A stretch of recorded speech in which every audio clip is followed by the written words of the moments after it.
Live from the Pathway Studios in Johnston proper. You are live from the path.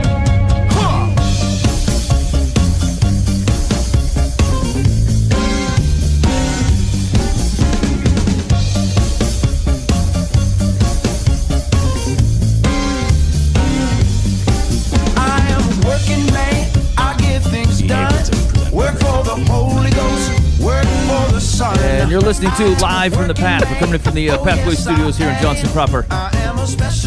What is the joke? That's outstanding. What is the joke? There is nothing but... I was commenting on the fact that I don't think we'll ever be able to produce an actually good show because of our intros. And it's always because we're all saying stuff as it's happening, and then you clap 3 times and go, wah! Right before you do it. Now, okay, in my defense, I just started that. Yeah. I don't know if it's just a product of getting older, but over the last 3 weeks, I caught myself doing, and then saying something, just jazzing yourself up with a couple claps. Aerobics? Yeah, and it was so weird because it's not like I think one clap is, hey, I had a good idea, like, hey, but it's not. It's 2. Like there's a value system to the amount of claps. Yeah, and I think if like 2 is like I'm calling the dog. It's been so weird. It's like a tick. I can't get rid of it either. I just started doing it. I was having a conversation with a dude 4 days ago, or maybe it was a week ago. Either case, I did it 3 times within 35 minutes. And I'm like, hey man, I got into a new stock platform. Whack whack. And I'm like, why did I do that? It was completely unnecessary. It's really awkward. I think it might be an age thing. I think your body is just sending a real quick signal to your arms to make sure they're still doing their thing before it fries out something to say. Like because it's what's the Hippocratic jerk? What's it called?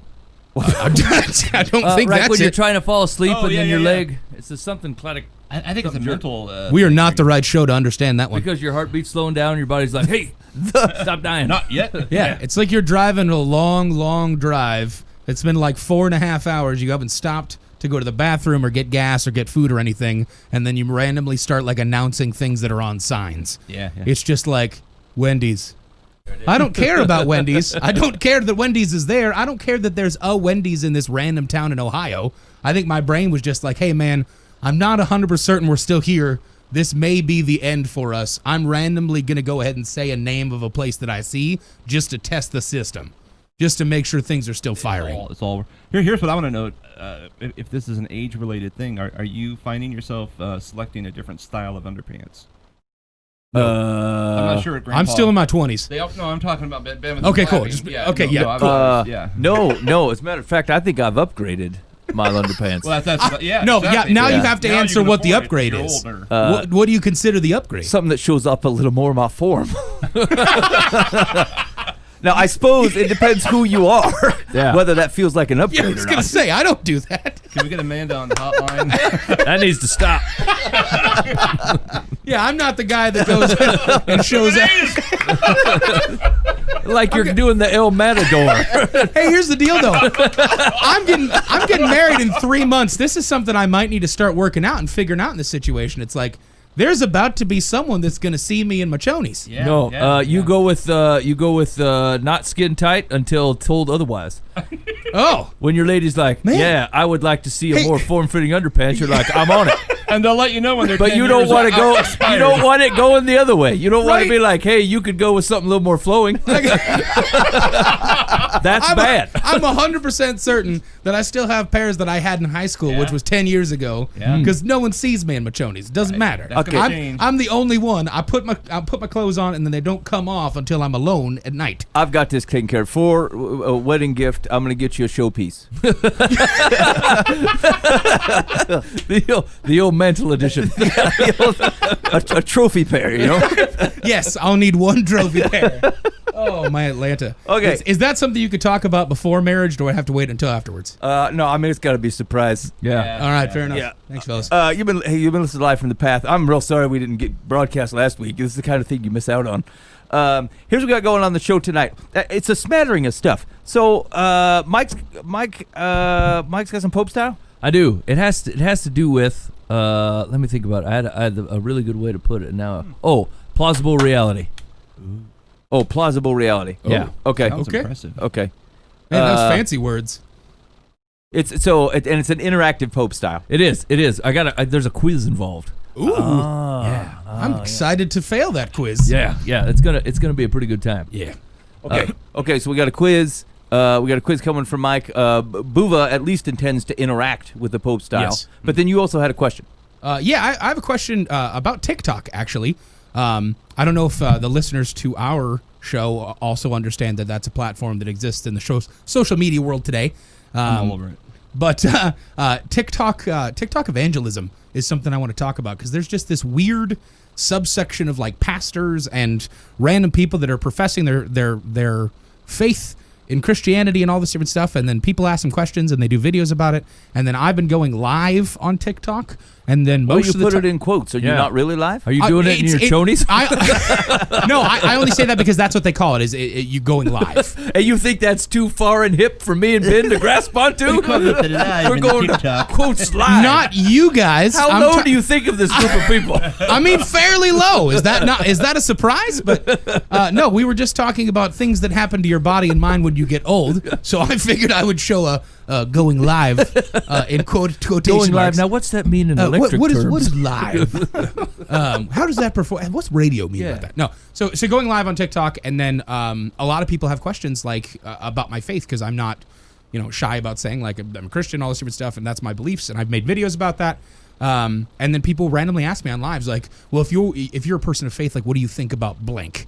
Or all this different stuff. And I've had like insanely good conversations with people at 2:30 in the morning when I've got my live up, and I was writing my sermon for a wedding that I'm officiating this week.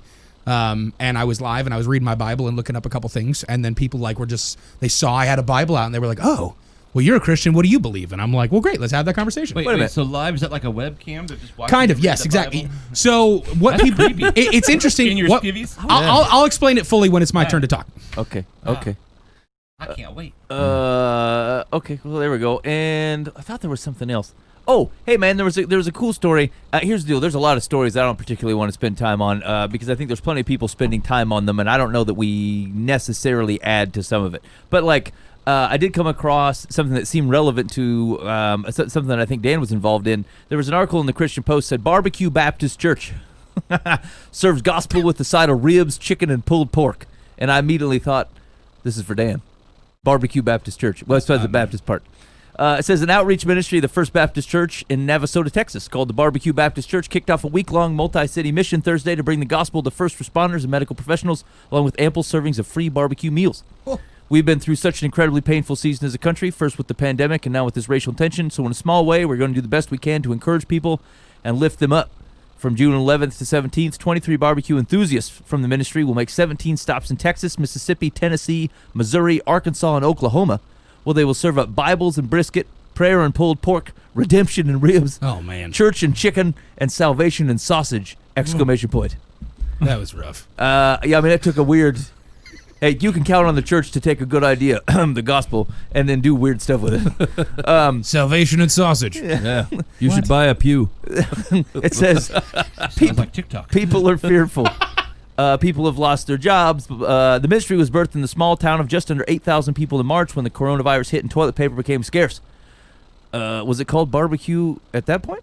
Anyway, a few members of the church's student ministry responded by outfitting a trailer with a sound system, an air compressor, and 2 specially designed pneumatic guns to launch rolls of toilet paper wrapped in scripture verses around the community for people in need. No! A toilet paper scripture gun? Oh, it's just one step too far every time. Like, if you want to shoot out toilet paper, that's kind of awesome. Heck yeah, that's fun. I don't know that you need to write John 3:17 on it. That seems weird. Your good works are like filthy rags. Get a smell. Let's see here. It is better to put your faith in the Lord than to trust in man. Like, what is going on? Let's see. Once they added a catering trailer, however, the ministry evolved even further. The ministry received a big vote of confidence when a member of the church gave us his catering trailer, complete with charcoal grill, deep fryers, and a barbecue smoker. The dream of the Barbecue Baptist Church was coming to life. We need to go out there and tell them, hey, there is a light at the end of the tunnel. A member of the Baptist church said. According to the ministry, while the stops on the road trip will vary from the number of people served to the menu, their mission will not. And thanks to the generosity of members of the Navasota community, they've been able to cover the expenses of the mission to serve the gospel and barbecue on a trip of nearly 2,000 miles. We are trying to share with people. God loves you and we love you, and we came to tell you that and share the word of God with you and some delicious food. So the reason this jumped out to me though is it wasn't scripture toilet paper or firing weapons or sandwiches out of a gun, but like just the thought of finding a way to interact and serve with people, like a back to basics thing, seems very powerful. And and I saw and Dan, that was something that Pathway Church did this week, right? Right. Yeah. We grilled burgers and hot dogs, and did chips and drinks and stuff at a local apartment complex. There's a pretty good population of African Americans there, and there's so much tension going on, and the whole thing that the article mentioned. We thought, we just want to just say, hey, can we just sit as human beings, and not. There wasn't political. We didn't have a sign. We didn't have Bible verses on anything. We just said, hey, you want to eat a burger together? And if they happen to ask, who are you guys? We said, I was a church down the road. We're Pathway. And, but that wasn't the point. The point was, can we just have a conversation? Can we build some relationships?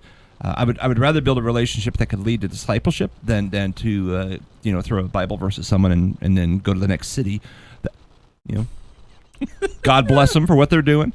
But that was our goal. It's just and it was great. It was fantastic. Steady flow of people the whole time. I mean, you were a big part of this. What did you opin you? The turn-up was so good, and the greatest thing that I really enjoyed, we saw so many little kids. The children also were there, and also we're having fun and talking and discussing.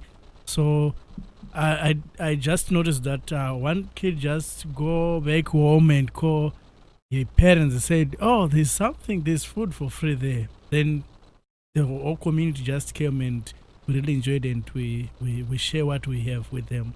Yeah. What was so cool was how many times I just kind of sat back and watched, conversations. I mean, I had conversations too, but it was fun to watch people come in, with the kind of the who are you, what do you want out of us, what are you really doing here, and just to watch their defenses kind of fall, like, and to appreciation of like, well, thank you. So many were like, just thank you. And then we brought some chairs, so then they just sit down. It wasn't like they didn't just grab a burger and leave, like, haha, I got free food.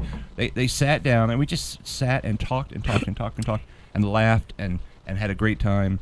And it was fantastic. I hate to call it like this, but like when there's, I love the thought process and the execution of, we're literally just going to go care about people and just show up. Yeah. It's not the gimmick of showing up with the Bible verses, and it's not the signs, and everybody's got the T-shirt, and everybody's got, to make certain that we're broadcasting that this is our church. It's like I don't think there was a single Pathway shirt. That is awesome. That makes me really happy. I didn't pay attention. I don't think there was. No, and it's totally fair. It's just like when I see the missions that happen and the people that are going to care about people, and then everybody has to make certain that they're wearing a matching shirt that's for the church. It's like, no, that's not what this is about. It's not about recognizing who you are as a church. It's about recognizing who our God is and what He can do for them and how we can represent that, because that's our job is to be workers for that, to just go out and care about people and like fill a need. And it doesn't, I mean, if it leads to meaningful conversations about like, hey, why are you guys here? Are you guys representing organization? Whatever, where they reach out to you and ask questions, you are just there. Right, like you are literally in proximity to people that need love and care. And if they turn around and go, "Hey, what's this about? Who are you guys? What are you trying to do? Whatever," and then that leads to conversations about it's like, well, this is actually, we love Jesus and we love you, and that's why we're here. And those organic conversations that come from serious hearts rather than the obligatory statements of, "Hey, you're giving me a free burger. Do I have to listen to a Bible verse first?" Yeah. Because that's what drives me nuts. Like when it's attached to some kind of guilt tax of, hey, I'm here to get food from you, or I'm here to get shampoo from you, or for canned foods or whatever, clothes, but you have to sit here and listen to my sermon real quick. That's when it's just like, this is so disingenuous. Yeah. And you're taking away from the power of what this is. It can literally just be, you don't have to sit here and listen to me talk about my favorite psalm. Like, it's okay. We don't have to go through a conversation where you have to sit through our worship songs and then be awkward about it, and then afterwards everybody grabs a burger and then leaves. Like, It's literally just about, we love you, we care about you.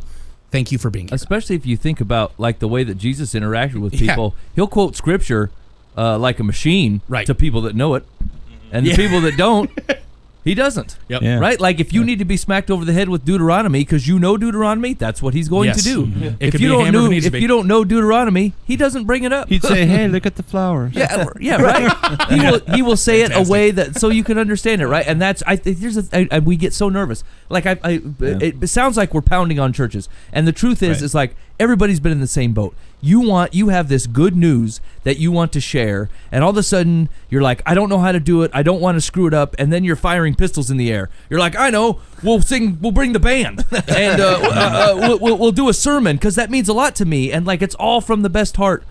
Absolutely. You're just missing it, right? You're just missing it is all. It's finding the balance between the two extremes that we tend to do. One of what you just mentioned, the band and the T-shirts and the toilet paper Bible, and the other extreme of having absolutely no gospel, but just like, hey, we're helping people. Right. But We're cool and with you're nothing. cool. Yeah. Of just saying, hey, we're here to help you. We love you. We happen to know Jesus, and that's why we love you. Yeah, that's right. Right, exactly. You That know, doesn't and come whatever naturally happens from to there, us. That might be the end of it, or it might be more. Yeah, it doesn't have to be T-shirts with Jesus' face, but it also shouldn't be like, "Hey, we're nobody. Don't worry about us. Like you're here for no. Oh, you'll never see me again. I'm a ninja. Like I'm gonna show up and then leave. Like that's not what. We're it off needs to to Las be. Vegas tomorrow. See ya. Yeah, exactly. You'll never. We're not creating meaningful relationships at all because that's not what's important. Bye. It's like no, that's awful. You know what's interesting is that most people don't actually live their faith out on the extreme. Right. Like you actually have to put effort into being like crazy gung ho about only talking scripture and crazy gung ho about like you have to suppress what you think about Jesus to only do what you might otherwise call justice stuff and not mention Christ. Like that isn't how you even normally are. So I think if there's a advice in here somewhere, it's just be you. Just be the you who Jesus uses and the you who loves Jesus. And like, hey man, if you're not quoting scripture all day, don't fake it here. And if you love and serve Jesus, and that's the motivation for why you love and serve people, don't suppress that when you love and serve people. Just let the balance of your life extend to others. Yeah, God wants to use you who you are. That's why He called you as who you are. I mean, that's not always true, Boova. I've seen some people how they are, and God does not want. I was them just to about to say, God will develop you into the role that He wants you to be in. Like that doesn't mean like go be weird everywhere you are if you're that person, but that doesn't mean you can't be the Dungeons and Dragons guy that shows up and shows other nerds that Jesus exists too. But you don't have to create a paladin every time you create a character because you're a holy cleric. Yeah. Like it's okay to just be a human being. We're talking about you, Arendelle. I mean, I'm just saying. Absolutely. Arendelle is 100% the guy that's like, I'm a lawful good cleric and I'm going to show up loving Jesus. I'm just saying, God's still working on it, brother. I can't be a demon. Okay. Anyway, I thought that was. Here's what I like. And I've always liked this about Dan. Is Dan in ministry when he sees an opportunity, and I appreciate this about Dan because it's the opposite of me. I will overthink things, and I will think about what's the right way to go about this, and how should we do blah blah blah, and what are other people doing, and Dan has always been the guy who just goes, let's just try this. Let's go do it. Let's take this. We'll evaluate later. Let's give it a go. Yeah. And whatever. Some stuff doesn't stick, and then some stuff sticks greatly, but you don't know if you don't give it a go. And there's a core principle that says, look, I don't know everything about every person that's going to come. I don't know everything about how this situation is going to occur, but like I know basic things about people, about God, and about serving others, and let's give that a shot. Yes. And I've always appreciated about that, and I think that was a great example this week. Yeah. It was a good time. So, Boova, let's do your question. Let's do the TikTok gospel question. Yeah. So, Can I just say TikTok while you're speaking? Yeah. Just whisper it real light. Every once in a while. Yeah. Don't, you just go over me. I'm gonna go live. Dan, I'm going to make you a TikTok now, and it has to be fantastic. Yeah, he's going to be on it like he's on the Live from the Path Instagram. Oh yeah, just tearing up the net. You're going to go live once every 3 weeks. Yes. Oh man, it's gonna be fantastic. So just for those people who don't know what this is, TikTok is a new social media platform that came out like 2.5 years ago, but it's kind of getting super popular right now, especially amongst younger generations. Basically, the whole content is you can create anything from like 15 seconds all the way up to a 60-second video. It can either be you doing something funny that's your original content, or you can do like lip syncing to someone else's content. You can duet with someone else's content by being you and another person being in the same screen together. Whatever you may, it's just literally you're creating videos.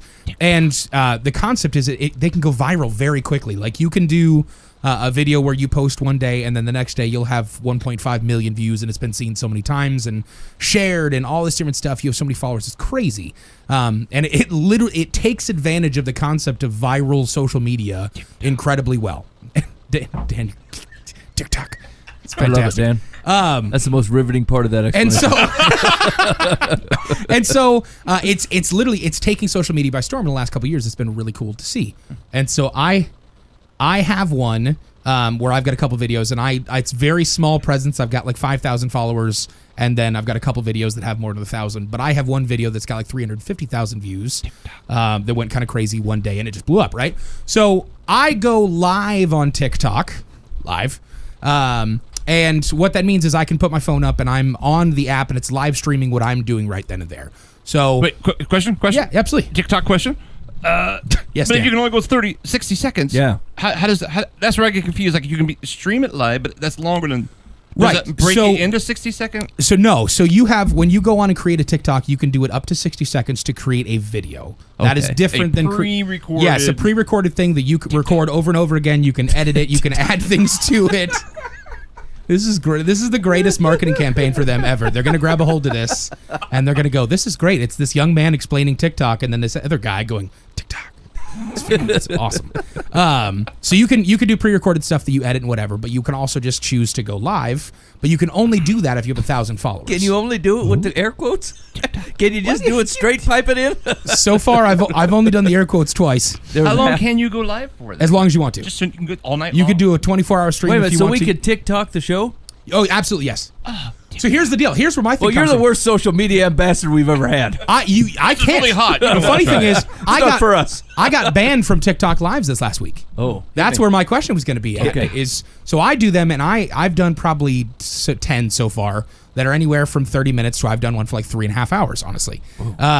And the cool thing about the system is people can actually give you money through that.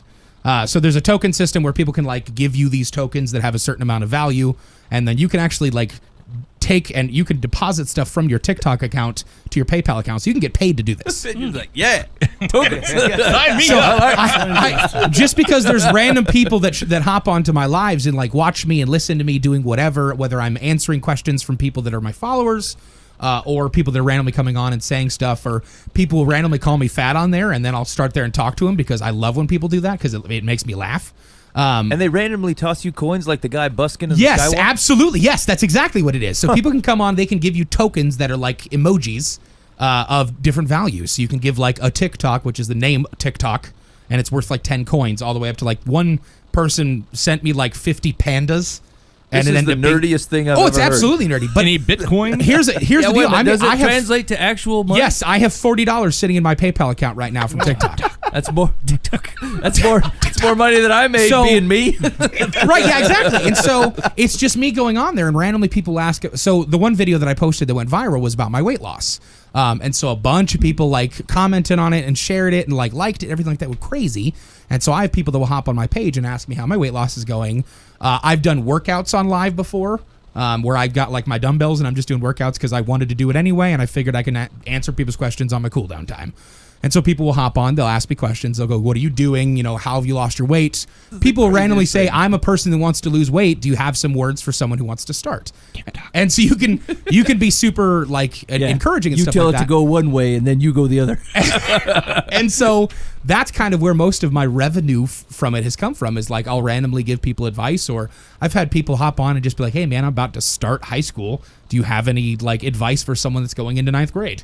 And I'll give advice on that, or I'll give what I would have wished somebody would have told me when I was 13. Oh, that's creepy. Yes, agreed. It's weird, but I can't control I mean, if my that. children are going after a grown man. Oh, here's the deal. Yeah. So Hey, that that's guy's during his that's cool the down inherent period. I problem wonder he with, knows about life. That is the absolute inherent problem with TikTok, because you cannot in any way like filter that. You can put like 18 plus in words on your profile, but that's about it. You really can't do anything more than that. So you could have kids following you. You have to be careful about the content you post. And as parents, if you have kids on TikTok, you have to be absolutely on top of that to make sure Yeah, that I they're said not. no to TikTok, and And it was a good idea. Yeah, I okay. deleted TikTok. Oh, it's a great idea. You should. It's like if you don't have it like tailored to what you want to see, it can get crazy really quick.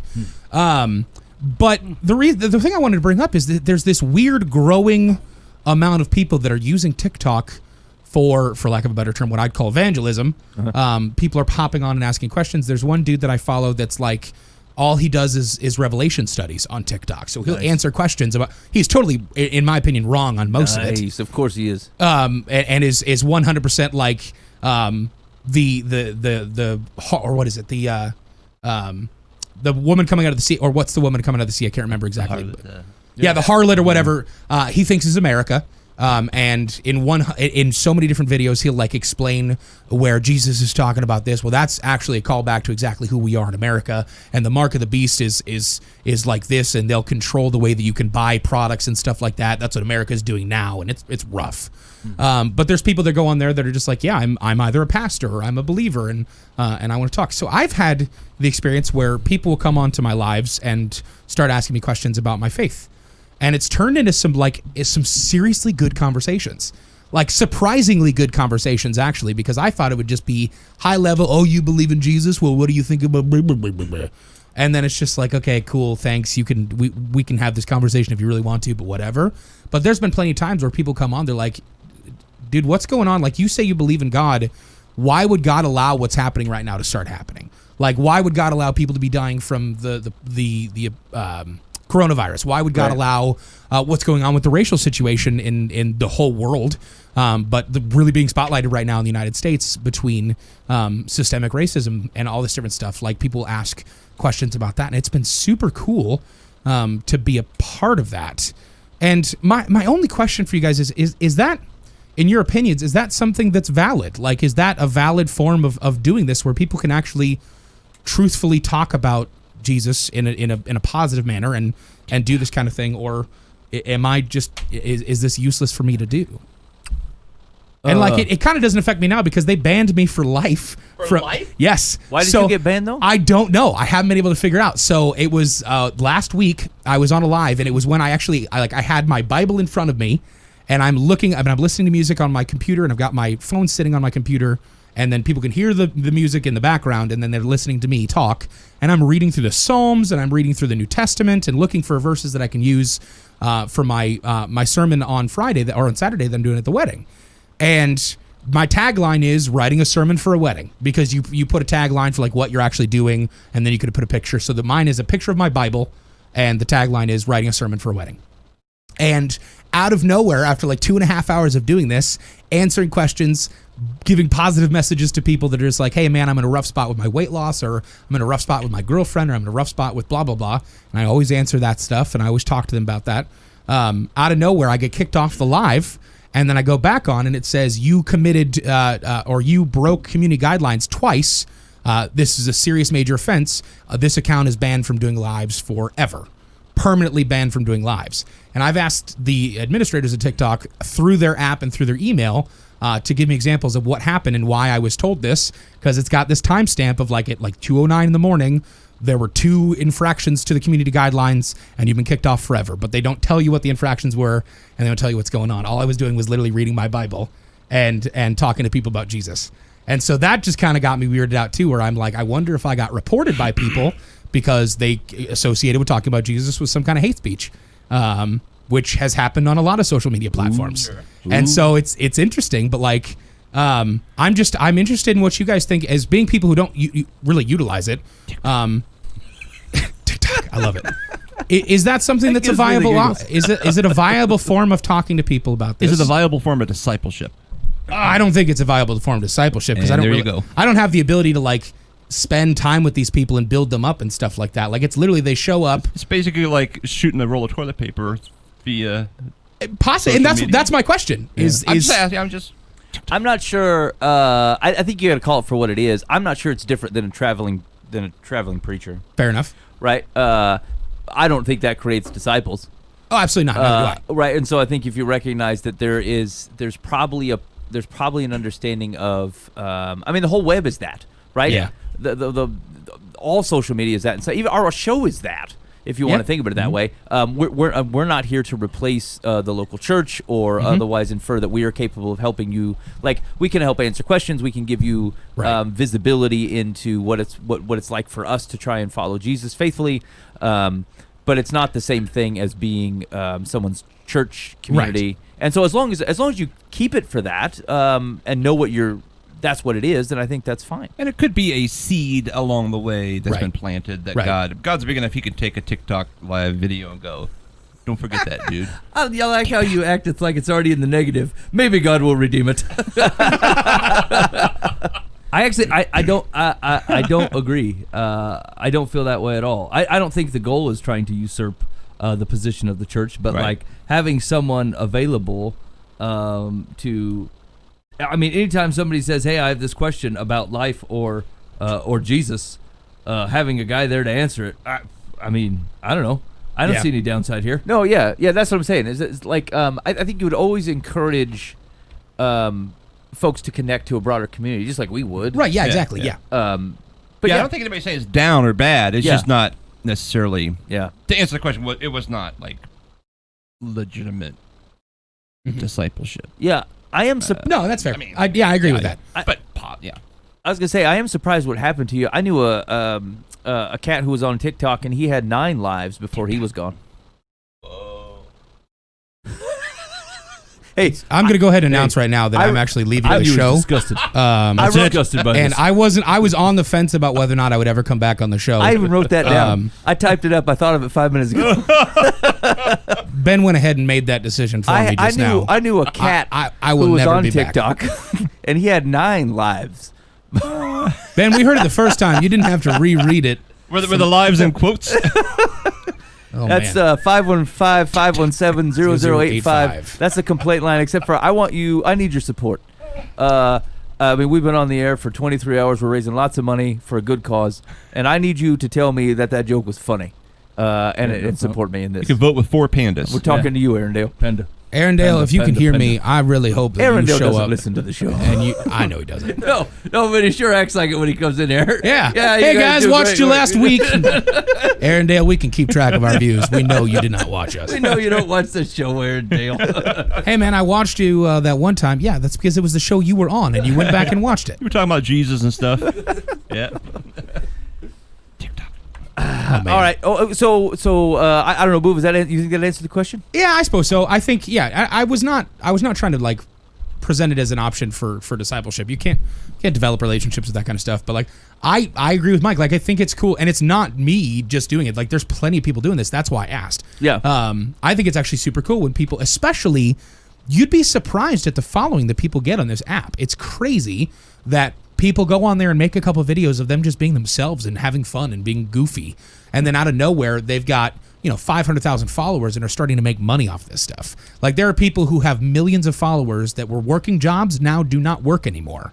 All they do is create TikToks all day, every day. So, okay, you had $40 in your account. So now, like, if you give pandas to someone else, does that come out of your 40? Yeah, so that so it's kind of like a gambling. Well, so no, that's actually no, it's not that way. Gambling. So it can't ebb and flow like that. My account, the money that I get is not money that I can give away. So do you I guys have put to load money in like my that? own credits to give to other people. You buy credits and then you. Yeah, so you buy credits in the system, and so it's a way that they can monetize the app. Yeah. Okay. So you buy credits, and then they can. You have to. No, you can literally get a free account and just scroll and watch videos. You don't have to pay to create videos. You don't have to pay to like videos. All it is if you want to like go on lives and give people, a little bit of tokens or whatever. Thanks for doing this. There are people who will have 30,000 people online watching their lives at one point in time, and they're giving tokens and all this different stuff. Whether it's 5 cents worth of tokens or whether it's $1 token, and then you get enough people, you make $1,000 off of going live, easy. And so I've gone, like I said, I've gone live like 10 times. The most amount of people that I've had watching it once is about 190, which for a smaller account is actually a big following. And I've made like $40 off of it. And so, and I got banned. And it kind of, I enjoy it because it's something for me to do when I can't sleep at 2 a.m. And I can like put my phone down and I can, watch YouTube videos, or I can throw on a playlist of music that I want to listen to, and I can interact with people and talk to them. And it's all, you can't do anything like nefarious on it because it's monitored to the point where they'll kick you off for ever. Do you know where people are from? Like, do you know, like, hey, people in China are watching? You can ask. So a lot of people actually will immediately say where they're from. Like at 2:00 in the morning, I get random people from like Saudi Arabia that hop on. They're like, hey, talking to you from the Middle East. How are you? All this different stuff. And I've had my biggest donation was from somebody that said they were from the UAE.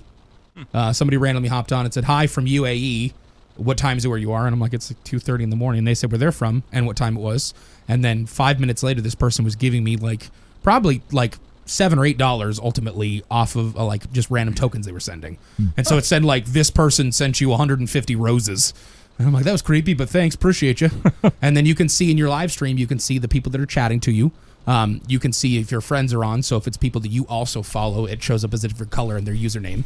And then you can interact with people. And I've got a solid following of like 15 people that will wait for when I got on live. And all of them will hop on and say hi and ask me how I'm doing, talk to me about their lives. There's a young dude that's like 22 in California that like randomly started talking to me about how to get engaged to his fiance because he was just nervous about it. Well, so then there is a bit of relationship and just like it can be. It can be. I certainly would not say that it's because like I'm sure there are other people that are getting that. I don't have that big of a presence to do it. But yeah, you can absolutely do that. I have plenty of people now that probably 30 of my followers that I follow actually are people that I've met through the lives.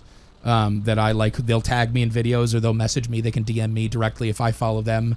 If they're having a bad day, they'll hop on my live and we'll talk at 2:00 in the morning randomly and I can chat with them. And so it's interesting. It's just weird. And when I had my first viral video, it was crazy. Like I went from having like a max of maybe 105 views on my videos and less than 200 followers to one day I posted a video. It got the 350,000 views and it had like 68,000 likes. And then I got 5,000 followers from it. And then all my other views started going up. So like all my videos average about 1,000 views and more every time I post a video. It's crazy. Absolutely crazy. So yeah, TikTok. Mike, are you going to get on to TikTok? Well, here's the thing, is I think that lends over to my Pope style quiz about plausible reality. Yeah, no, no, that sounds just absolutely horrible to me. Every bit of it, it sounds awful. Yeah, I don't think you're the guy they're going after, Mike. I'm not made for it, right? Like, and that's okay. Like, I don't hold it against other people, but like that's like turn on the camera and be like, here's the thing, I can't even take it people when people call me and be like, hey man, what's going on? What do you want? Why did you call me? Hey man, not to just calling to see how things are going. Not to advocate for the platform, but there's a lot of people that are like, they'll post videos about home improvement stuff. They'll post videos about like car mechanic stuff. There's plenty of people that have like legit jobs that they do that they'll post about the stuff that they do that you can go and search a tag and then you can learn how to change an alternator, or you can follow an account that you'll learn how to do crown molding in a house or all kinds of stuff. It's crazy. Like this app has exploded to be used in so many different avenues. So that sounds amazing. I'm very excited. Hey, you're listening to Live from the Path. Just a reminder on that. That's the Live from the Path complaint line, sponsored by Bob Eisenhower with the Eisenhower team. And let me tell you this. I legit style bought a house from Bob. Did I say that out loud yet? Finally. Never. I have knocked on that guy's door 50 times over 10 years and never actually purchased a house from him. And he did a really great job. My wife and I were casually looking for a house. We went out and looked at one, and it was kind of some interesting happenstances. But anyway, he called us when something came up that hadn't hit the market yet and said, look, come out. I think this will be great for you guys. Why don't you come out and take a look? And we come out and took a look and put an offer in that night, and we got the house, and we're moving here in a couple weeks. But like as always, like I never met that man where he didn't have a smile on his face. And it's funny because like we always refuse to do the things that normal realtors do. They're like, hey, let us sign you up for the service, so we'll send you text when the stuff is available. Like I refused to do any of that. I was like, I'll find a house, and if I want one, I'll tell you. Otherwise, I don't want any help. And like that's such a pain in the butt, right? Because by the time I get to it, he gets stuff on the front line. By the time I get to it, it's probably gone already, and I'm just wasting his time. But anyway, just how we are. And anyway, he's always been great. The whole Eisenhower team has been great, and that's why when we first started having people sponsor the show when we were on Legit Radio, it's why we reached out to Bob. And so anyway, I just could tell you, finally we bought a house from good old Bob, and as expected, he did a great job. And so we continue to give him the complaint line for free. Yeah. Because there's no reason not to. So that's the Bob Eisenhower complaint line, 515-517-0085. Let us know how the show's going. Tell me that joke's funny. And, hey, could also, just because it helps us out, if you listen wherever you listen to the podcast, leave us a review. Yeah, we got to do that. We let got to people have know more you dig on it. reviews. I mean, seriously. Yeah. We're losing all kinds of traffic to TikTok. To And TikTok whatnot. is what it is. Yeah. Yeah, I got, you know what? we've been doing this show for 10 plus years. I didn't, not one panda. No. Not even one of them. We need to go live more often. Yeah. Yeah. I mean, I didn't realize 2.5 years this has been around, Boova? Yeah, What kind of ambassador are you? So it started as an app called No. Musical.ly. No, I don't. No. Yeah. Nope. You know, All I smell is excuses. Mike, I'm gonna tell you something. So my family. Now, has, this is where you go rolling into the huge backstory of blah, blah, blah. No, and what's no, happened. real quick. Go ahead. My family have something that shuts me up pretty quick. That they say is chocolate. Is this mechanism to get me to shut up, and that was a perfect time for it. And I appreciate you saying that. Did I do it? Yeah, well, you didn't say the chocolate, but you basically did with the no. It's the same concept, and so It's a Hebrew. I wanted to talk about my disappointment in you that we're not on TikTok live streaming shows, and you wanted to talk about the history of the avenue of which we're not streaming shows. because you said, man, it's been on for 2.5 years, and Yeah. I was going to explain that yes, it was. It used to be called something else, and now it's called TikTok. Yeah, and you let us down 2.5 years ago, and here we sit. I haven't been on it for 2.5 years. How long have Yeah, you been I on mean, it? that was the point of your failure. Yeah, agreed. It's not like we put Dan in charge of the Let social me, media. okay. Right? Otherwise, this would be done. finding just the bleeding edge social media, and then get us on it as quickly as possible. Yes, you're the forerunner. Yeah, Absolutely. man. Hey, there's this cool new website called Strawberry Alarm Clock that we're gonna get on. It's really awesome. It's it's basically you get to do Incense, cameos, peppermints. and you get to be somebody's alarm clock, and it's awesome. And we're gonna get on that. Good idea, Boova. This is the kind of forethought I like to see. Sweet. All right, so like I said, we're moving, right? And I bought a swing set from the Facebook Marketplace. I overpaid, is what I did. Of course you did. It looked like a giant. I mean, it was a giant swing set. So we wanted to leave the swing set that's at our place for the people that are moving in. So we thought, well, we'll buy another one and put it up for the kids when we get to this new house. So it's in Ames, and so what I thought was like there's a really long, like a 16 or a 20-foot beam here, and I assumed it was two beams that were kind of put together or whatever. But no, it's actually legit 20-foot like giant beam, and so. We got this thing, we got it taken apart to this lovely fellow that was up in Ames helping us out, and we got it all loaded up, and it's like, I mean, hanging way out the truck. And so you got to, Mike, what's the law? How far does it have to be out before you got to put a flag on it? 3 feet. 3 feet. Okay, so we were well over this. The box is like 6 foot long. So this thing was way out there. And so we stopped. I didn't have a flag, and this was when still the COVID stuff was going on. So the only place open was Walmart. And my wife went in to go get like a bandana or something we could staple onto this thing. And what she came out with was like a lady's tank top that was a bright pink. I don't know if that counts. Absolutely. Yeah, so we put it on there and we wrapped it around with a stretch tie or whatever. Like that, we didn't want to staple it on there because I mean one of the kids might wear it later. So anyway, we're driving down. I decided I'm going to take the back roads, taking this thing back home so that I don't run any trouble on the interstate. And we got to Huxley.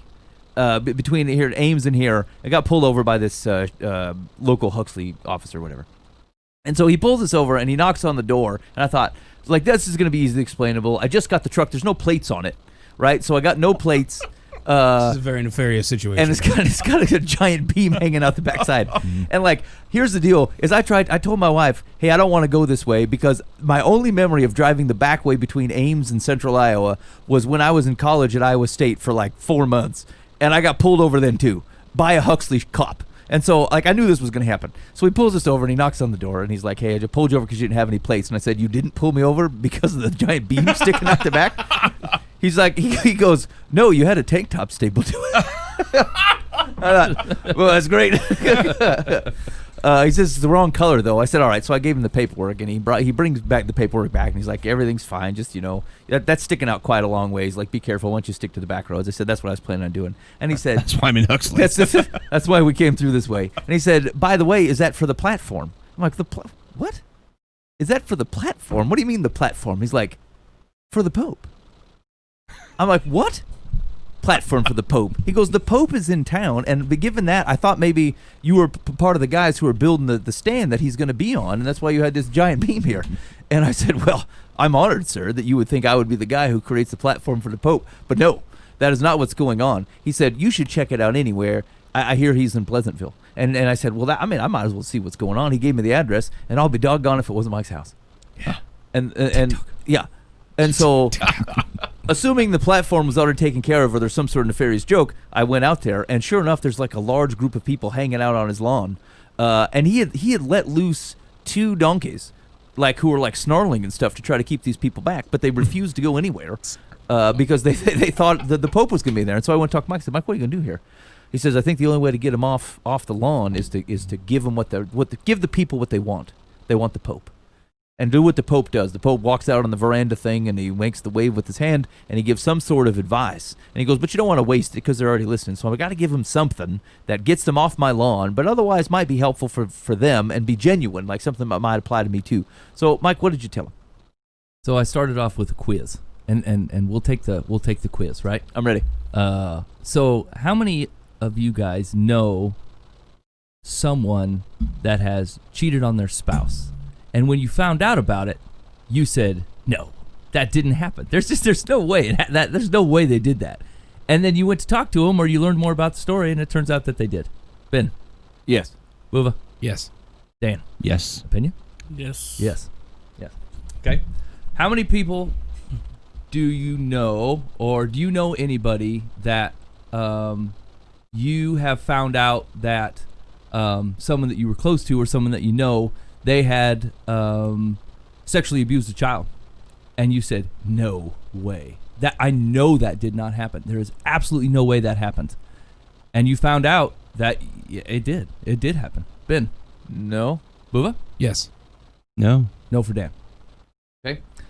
How many of you guys know somebody that you grew up with them and they were an absolute terror?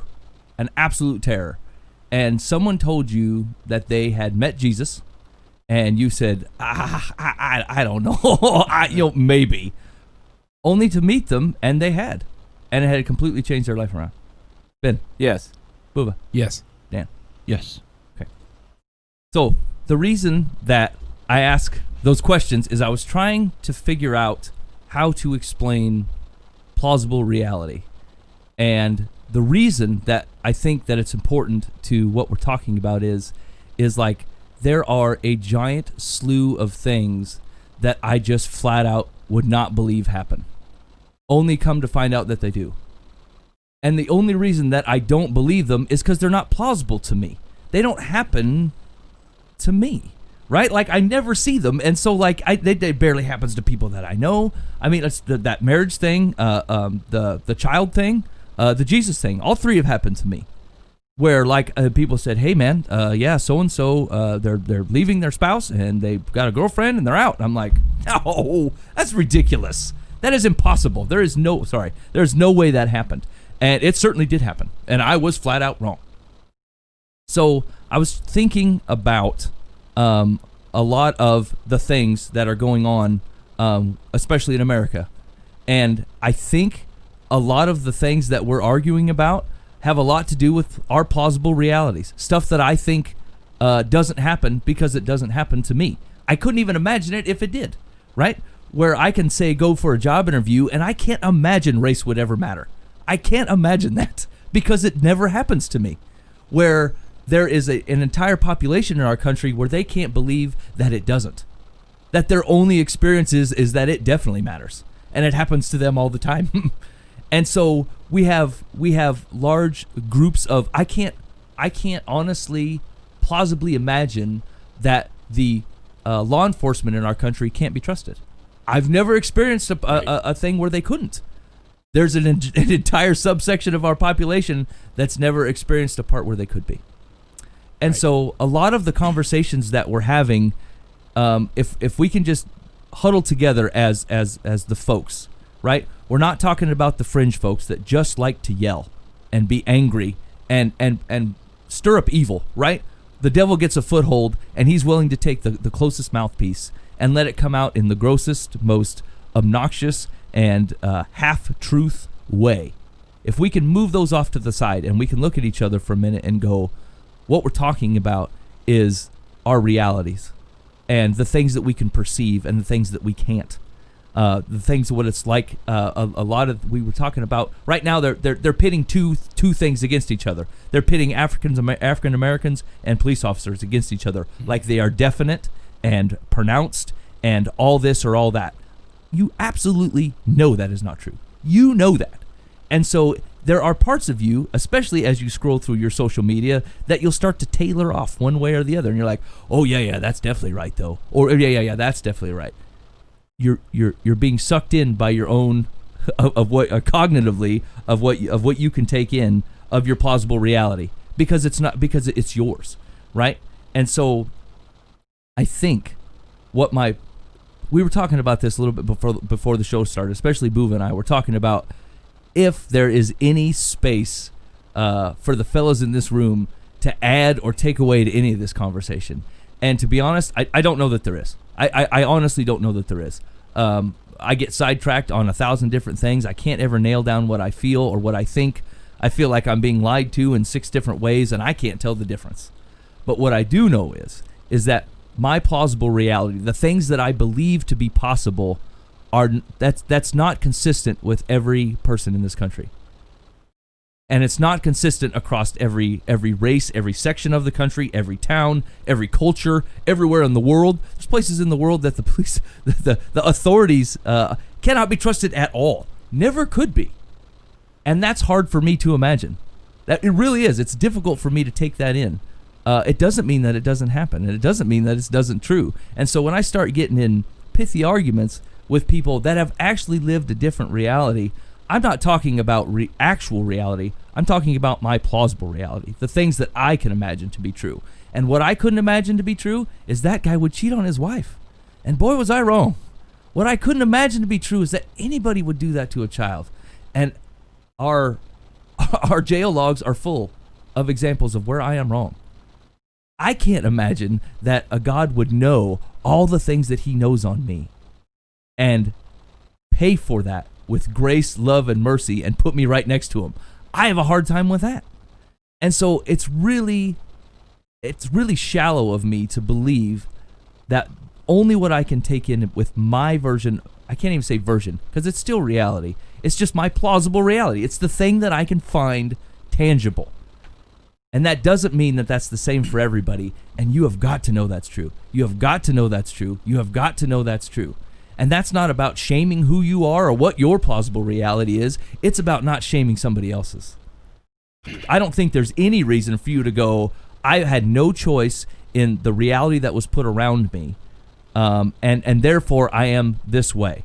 Now, I don't think that you can hold personal responsibility and go, I took that in and purposely designed myself to be in this reality, because you probably didn't. But it is on you to continue to live as if that's the only reality. And you know that that's not true. You absolutely know that. And so my Pope style advice is like, as much as I believe that there are certain parts of both of this entire thing, of this entire racial injustice thing, I think there are good sections of that are just out for evil, that are literally just out because to turn people away from God's good world, God's good creation, and just to stir up strife, evil, and conflict. That is true. Inside of those barriers, there is evil and mistrust and abuse that is going ignored by people like me, who have plausible realities that have a hard time taking that in. And it's a start to say, I know I have a hard time taking that in. I am open to other plausible realities. And I think that's where you start. If you're having a hard time figuring out where to start, if you're like me, I feel like I'm bombarded on every direction, and I just feel like a worthless, impotent, non-participation, because I'm like, I just have no idea what to do. Well, let's start here. Your reality is not everybody's reality. The things that you take in that are possible are definitely possible for other people. It's definitely a thing. And it's been happening, and you have an absolute choice to take the freedom that we've all been given, first in Jesus Christ and second as a citizen of the United States of America. And the thing that you're to do with both those freedoms is to choose how you're going to lay them down and use them. Because, I mean, we talk about, like, especially Old Testament Jews, we're talking about people that lived in societies where a lot of their freedoms were taken away, and they did the best they could with the freedoms they had. We've been given every freedom, and we do the least amount with every freedom that we have. And we're talking about the building blocks of the things like how to be a good parent, how to have a good marriage, how to be a good citizen, how to love the people around you. All those involve you laying your freedoms down in service to them. So the Pope style advice is to take a look outside of your reality and realize it is not a definite. It's not a constant throughout both societies and races and pockets and cultures. It's not the same for everybody. And second of all, you've been given a ton of freedoms, and you've been given the right and the ability to lay them down in service of Yahweh and the people around you.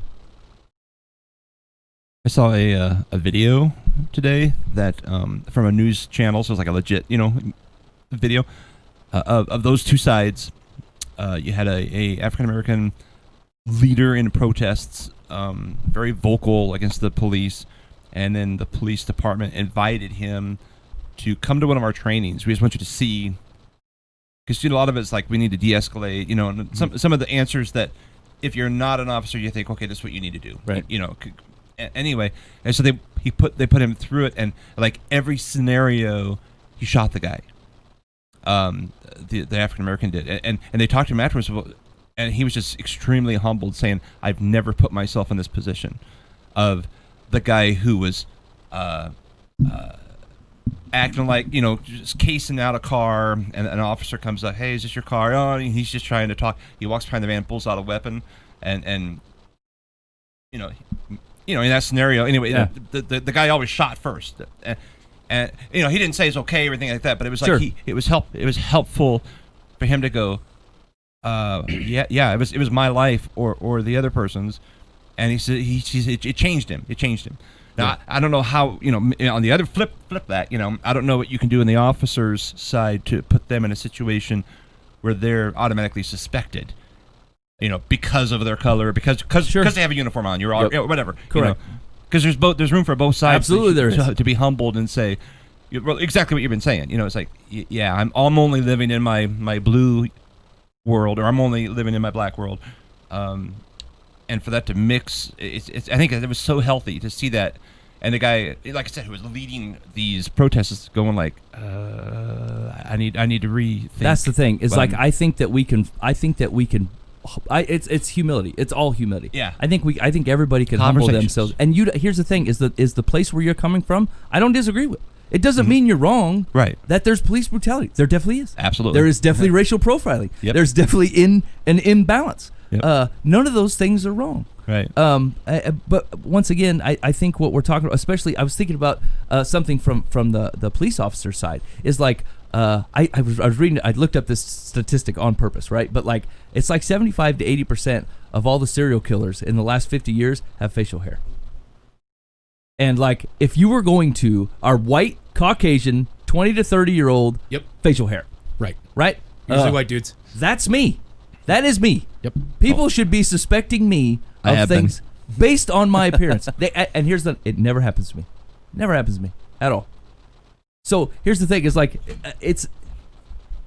I'm going to give that this is. I know it's a nuanced conversation.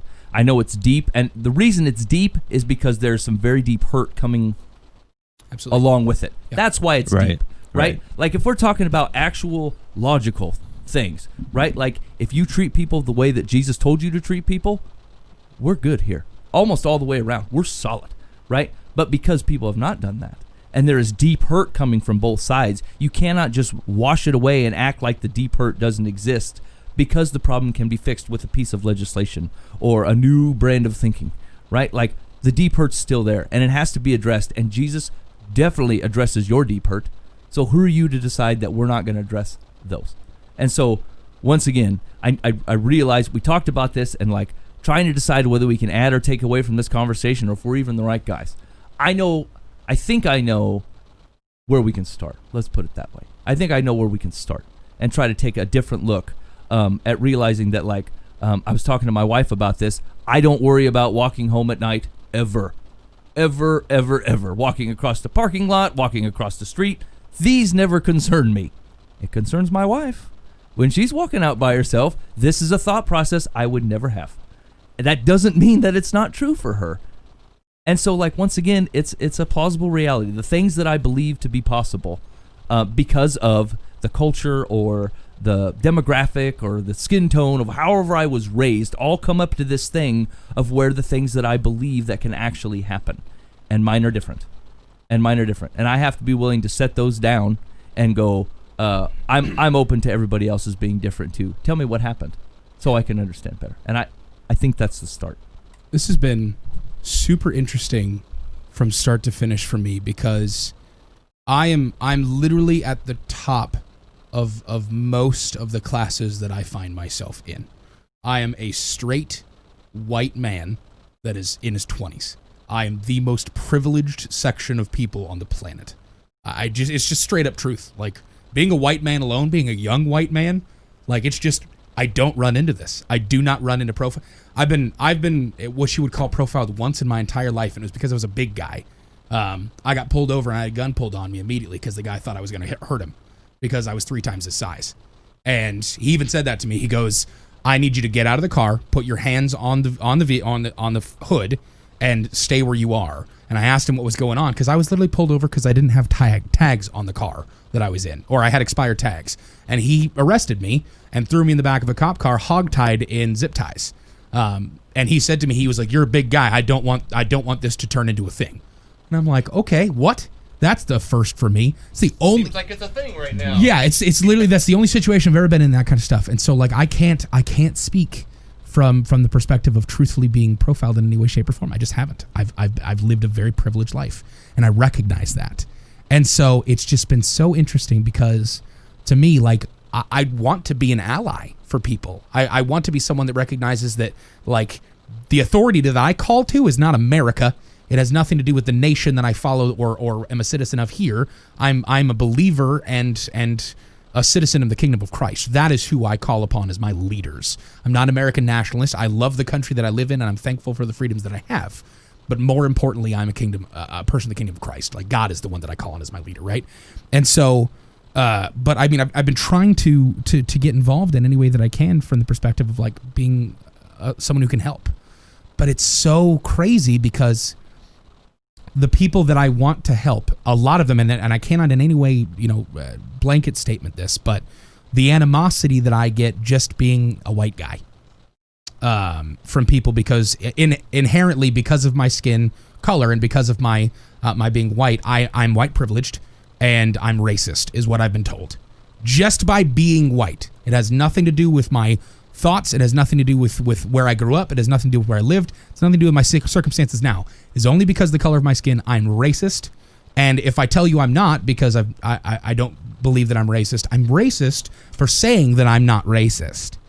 And then I run into the situation where people are thinking that I'm a sympathizer and I'm against cops because I understand the concept of Black Lives Matter and I agree with it.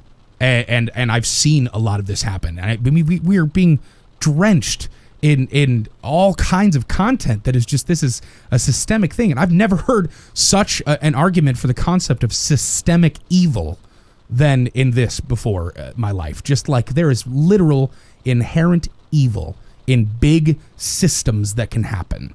And it's showing its ugly head right now, crazy, in the United States. And so I've been trying to figure out what to do and how I can help. And it's the concept that you've got people on one side saying, you're racist until you determine that you're already racist and you can be an ally. Educate yourself by reading these 17 books.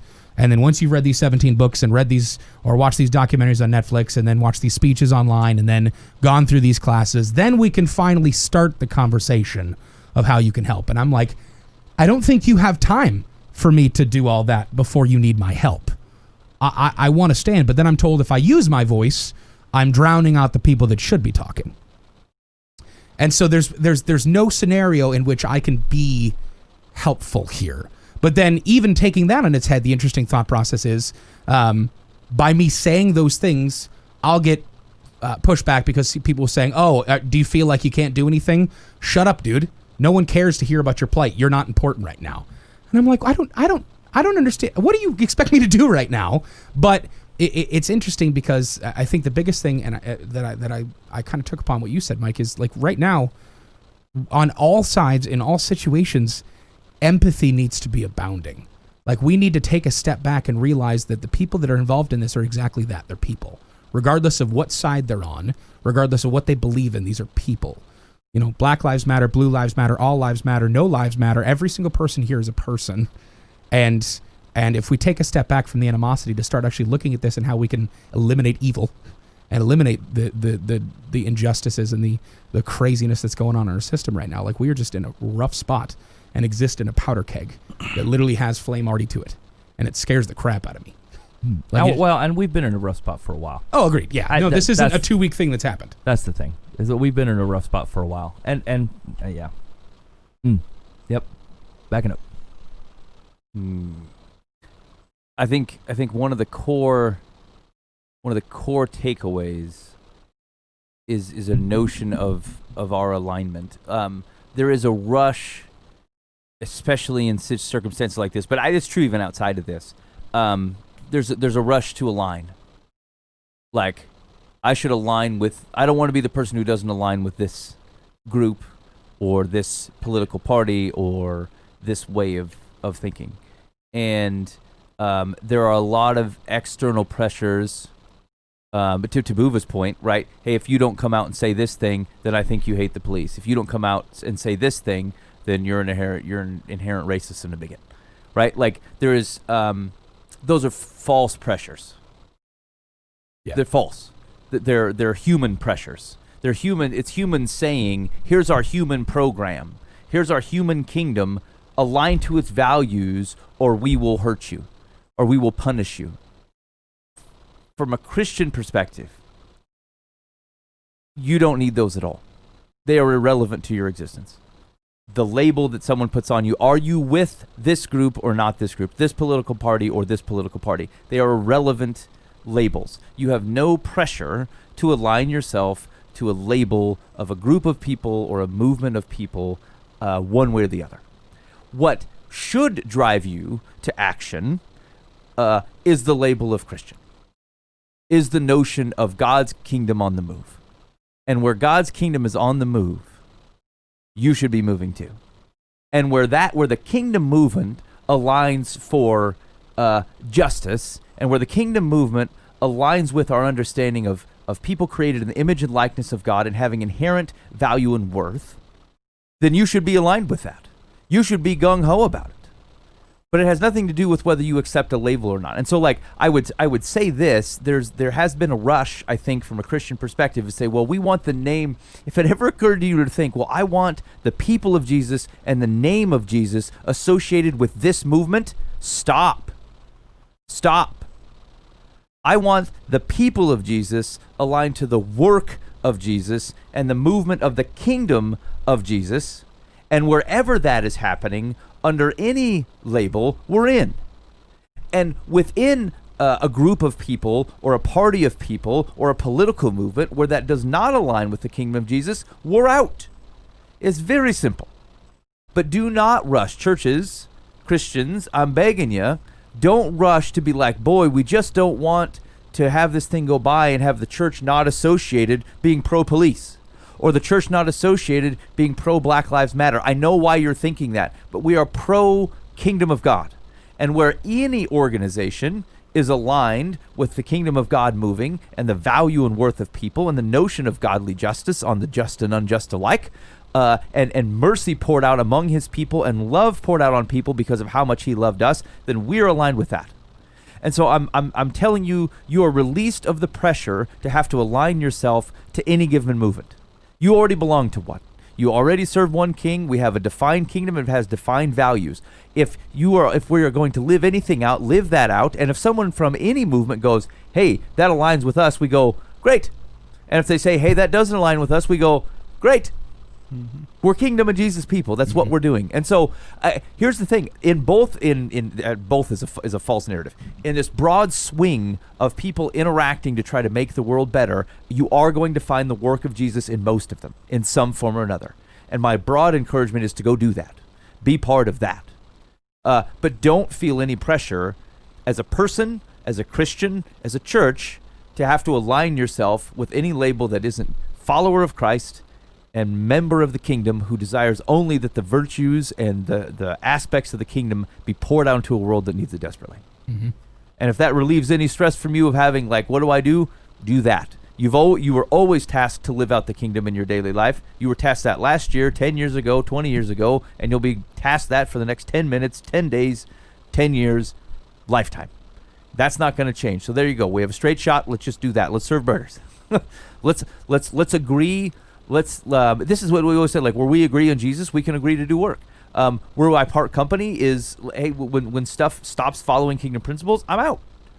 Yeah, that's totally fair. And here's the risk is like, oh, I don't want to be associated with that group. Hey, man, be associated for as long as it matches kingdom stuff. When it's not, you're gone. We're simple like that.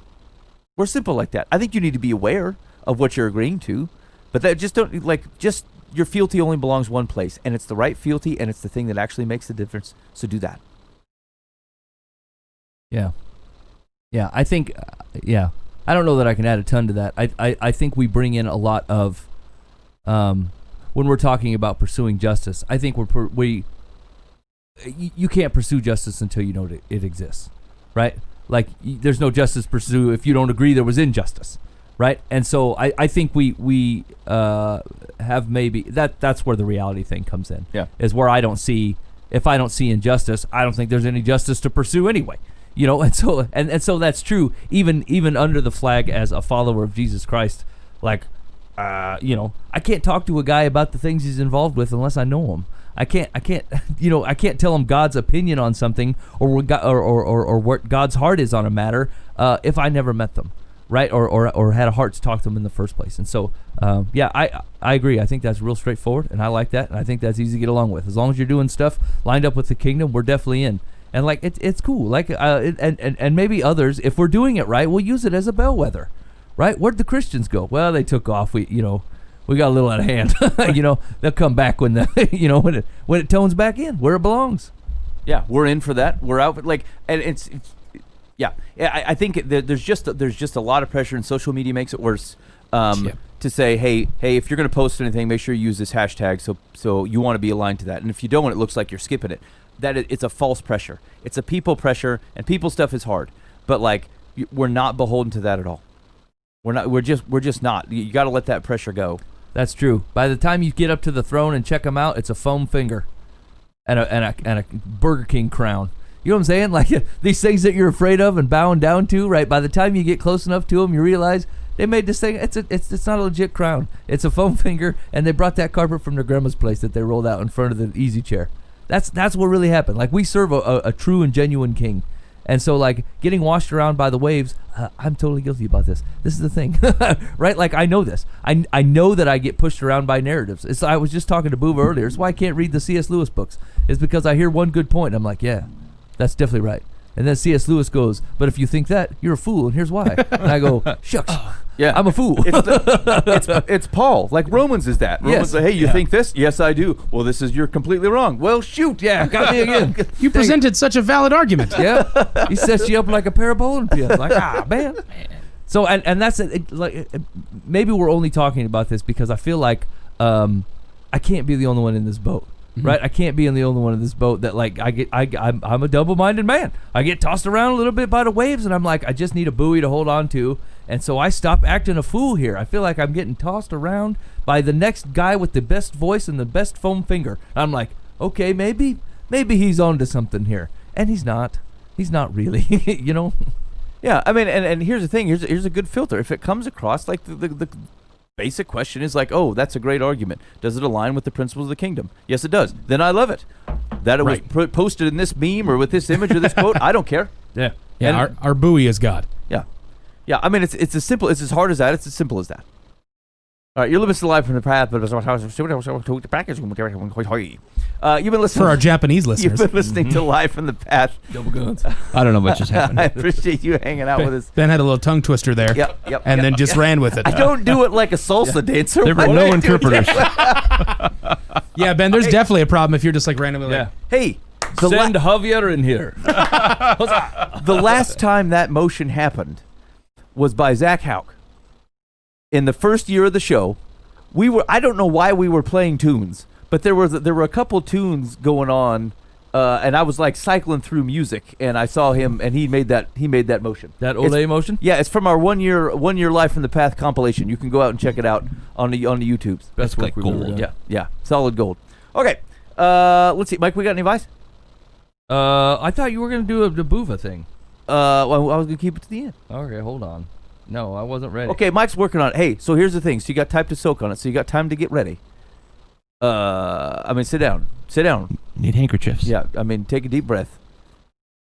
This is Boova's last show. Oh, what? Yep. It's the end of Boova as you know it. Now, here's the thing. This is not a fake. I know what you're thinking. You're thinking Boova was gone like 2 years ago, and he was gone. He faked it. It was Boova was the Paul McCartney. Okay? I'm a body double. Yeah. This legit style, and he's not being run out of town, and he's not trying to dodge the place. He legit is just leaving. Yeah. He's found a beautiful woman, and he's found a town that doesn't know enough to not appreciate him yet. Yeah. And he's got legit work, and possibly even a straight razor. And TikTok. And TikTok, TikTok. which is worldwide, except for him, Moses. who's been banned. Yeah. Okay, so I want you to soak it in, because we're gonna talk about Boova's exit at the end of this. A couple advices. Okay, I'm ready. Okay, let's have it. All right, ready? Dear Live from the Path. Our first granddaughter is getting married in 6 months and has told her parents that no one from either family is invited to the wedding. Dang.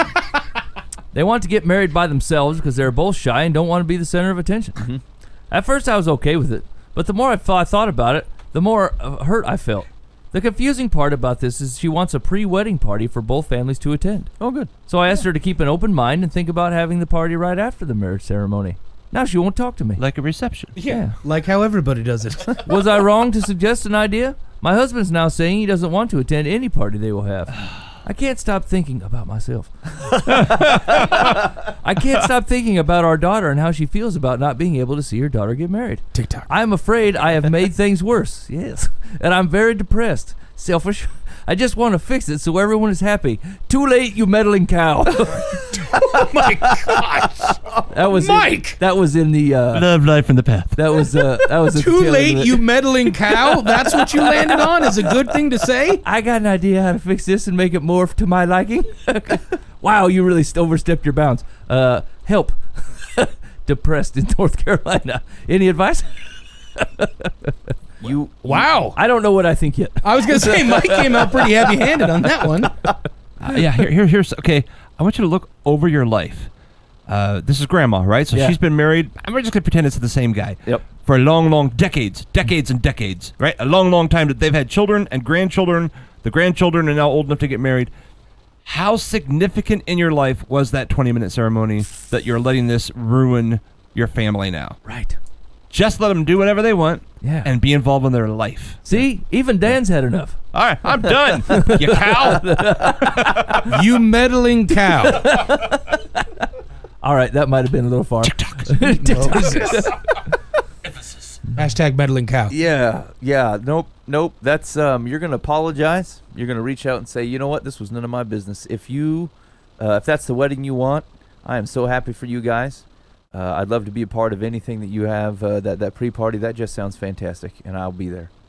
Love, Grandma. Yeah, this is stuff that you talk about with your current spouse, right? Like when you find out they're not going to have a wedding, then you get some coffee in the morning, you sit with your wife and go, I cannot believe that this is what they're doing. And then you talk about it for 20 minutes, and then that's it. You're done. You don't say a word to And then anybody. you plan a cruise. And you go, sounds good. That's right. Yeah, I mean, it's interesting to talk about why someone wouldn't want to do it and the ramifications, but like to bring it to their doorstep and suggest that you're going to come in and whirlwind the thing and make it better, that's probably too far. And with that whole farce, I feel sorry for my daughter. Yeah, She feels sorry for herself. that's right. That's right. I deserve to go to this wedding. Yeah. This is entirely not about you, and you have made it entirely about you, and that was the major error. Okay, you ready for Secular's advice? Yep. Secular says, so you have appointed yourself the official family fixer. Your, quote, shy granddaughter and her fiancé appear to be confirmed introverts. If they prefer to take their vows privately, it's their privilege, and you shouldn't personalize it. That was your mistake. While I don't think you have committed a cardinal sin and do think your granddaughter overreacted, you shouldn't feel the need to mend any fences.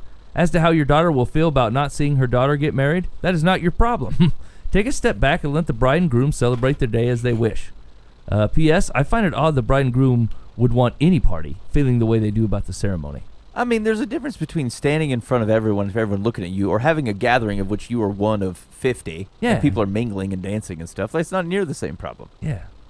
And maybe they get nervous or whatever. I don't know why you would say there's no need to mend fences. Just apologize. Like, you've obviously caused an offense.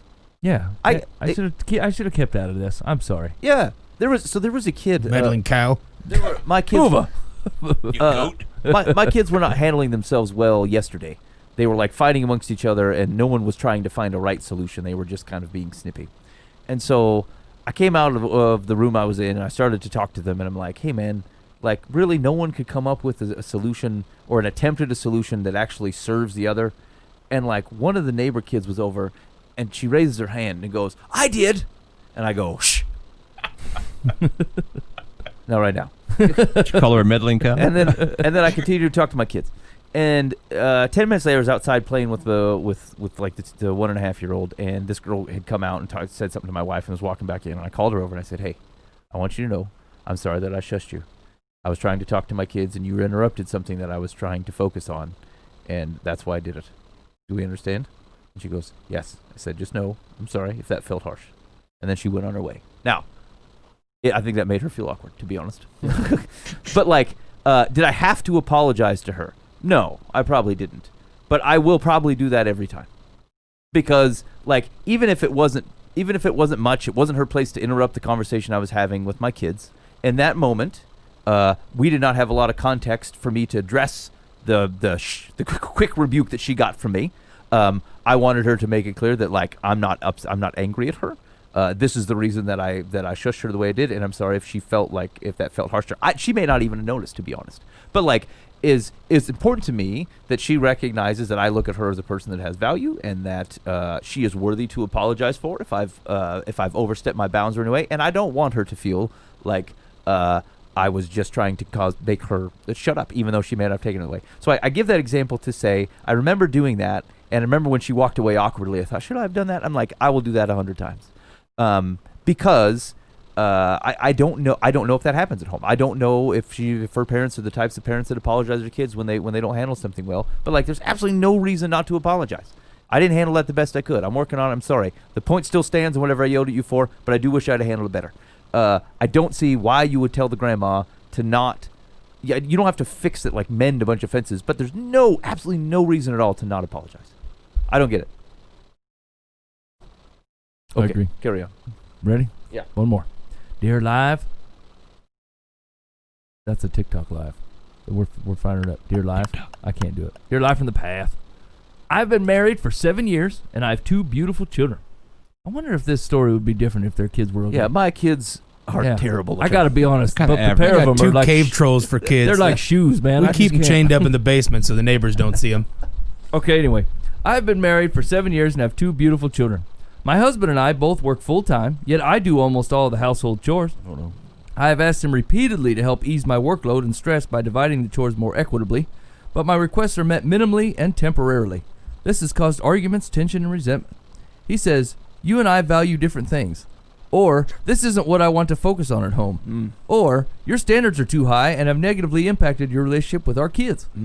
I do ask our kids to clean up routinely because I want them to be active members of this household, and this is how I was raised. It's putting a strain on my marriage and affecting my feelings toward my husband. Do I need to let this go, or are my priorities misplaced? This is a twofold. This is a twofold advice area. Yeah. You ready? Here's advice number 1. Okay. If it is impossible for anyone in your house to do the chore as well as you're going to do it, and you can't be okay with that, then yes, you're stuck doing all the chores. You're just going to have to get used to it, right? Like if they do the dishes and all you can see is every dish they kind of half missed or whatever, or didn't put the fork back where you wanted. If you're not willing to let that go, now we're not talking about purposely doing a terrible job to get out of it. We're talking about one fork slipped into the spoon area, or instead of putting because you have a particular way you like the cups organized, and your 8-year-old don't give a crap and just threw them in the cupboard somewhere, still orderly but not in the way you'd have done it. If you can't let that go, then you're a part of the problem. You got to figure out a way to exist in a house with 4 people. that aren't going to tune things up exactly the way you're going to do them. If that's contributing to nobody wanting to do any of the chores because they don't want to get yelled at because they didn't do them however you were going to do them, that probably is a little bit on you. Your husband's a lazy oafus, and when he says things like, "This is not what I want to focus on when I get home," he should have considered that when he A, married you, He's a B, boob. was part of the impregnation process, C, bought the house, D, put the furniture in it, and whatever choices he made that led him up to the responsibility of running a home, all of which he is absolutely co-responsible with you. And so he should be taking a step back and finding a better way to serve you so you do not feel that way. And frankly, if together, even with you both at it, you got too many burdens, and you need to figure out a way to get rid of some. And figure out a way that he can come home and feel relaxed at his home, yet taking responsibility for it, and you're not overburdened with things that either have been put on you or you've put on yourself. There's a lot of nuance to the problem that you're talking about, but I think it comes back to a little bit of humility and looking at things a little bit afresh. Ben. Yeah. Actually, I would agree with a lot of that. I think if from the fellow's perspective, if you've got too much going on, if there's too much, if like what you were getting at, if there's too much house to take care of, and you don't want to spend your time doing it, it's tiny house time. But like, if you're gonna own 3,000 square feet and you want a man cave, I mean, that thing has got to be cleaned. Yeah. You want to eat every night, those dishes have to be done. And if your core assumption is that someone else will take care of you, again, you misunderstand your relationship with the people and things that you own. So either your job is to find a way to relieve that burden on them as much as it is. So whether you do it yourself or you buy a smaller house or fewer dishes, I don't care. But that is your responsibility. And if your wife is feeling overwhelmed, I do think you have a place in that. But I think the high standard thing is right too. There's just a reality of like if you're the only person that can do this thing and do it well, like either you're terrible at teaching people, or your standard is just so difficult that no one wants to do it because they know what's waiting. There's a finger wag on the other side of it. Yeah. Hey, we should help old mom out. Let's go sweep the kitchen. No way, because we're gonna sweep the kitchen and she's gonna go, you missed these spots. You always do. Yeah, you're terrible at sweeping. Right. I mean, people should do good things, but it is very difficult to motivate people to do something that they know will not be appreciated. Yeah. So just keep that in mind. Yeah. So I've been married 35 years, and I think I can say it's in our marriage anyway. There is an ebb and flow to this. We'll start out at one period where the wife takes care of all the inside stuff. Do the laundry and the dishes and cooking and whatever, and I'll take care of the outside stuff. I'll do the mowing and the rotating the tires and the whatever, the stuff. I don't rotate the tires. Yeah, I was going to ask about that. Nobody really But does. I say I'm responsible. I was going to call that out. I appreciate you doing it for us. I thought you could feel it. Yeah, I change the transmission is what I do. But then it'll slide once in a while, one way or the other.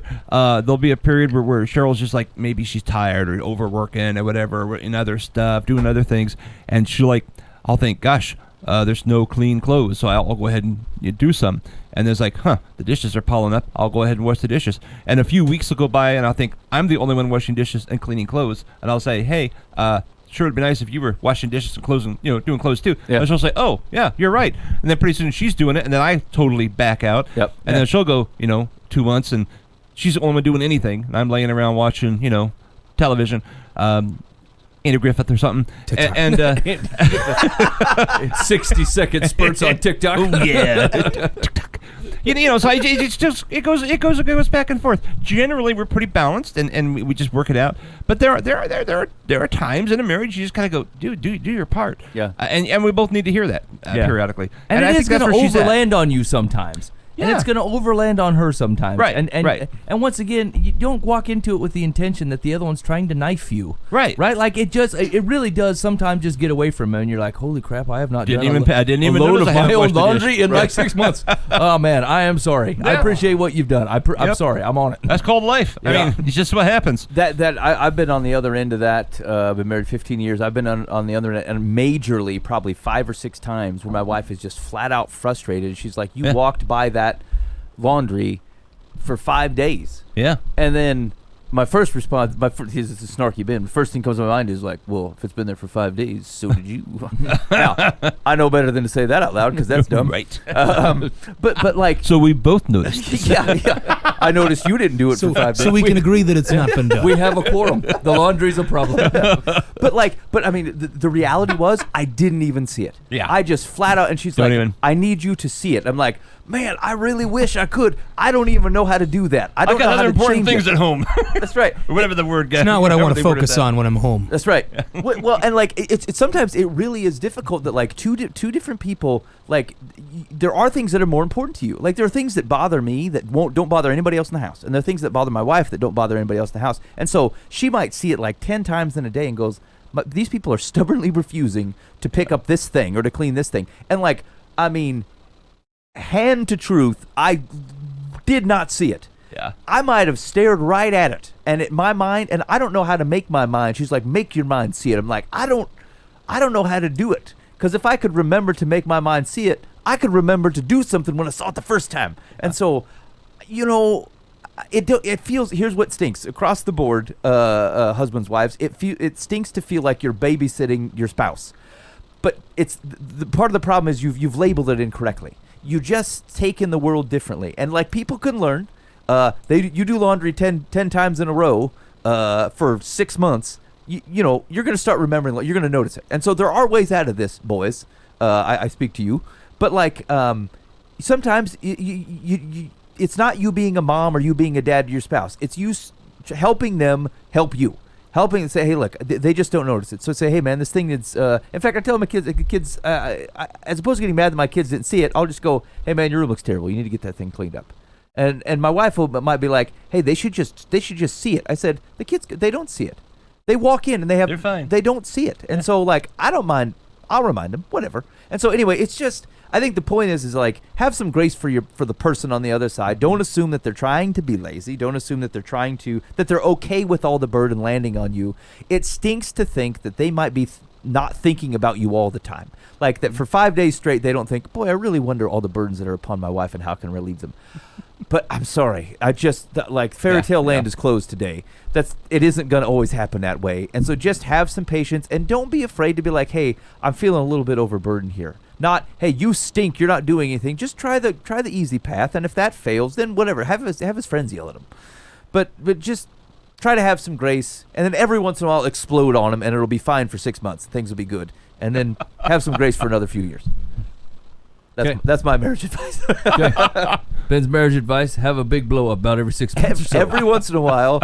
I mean, Then you get to make up. Yep.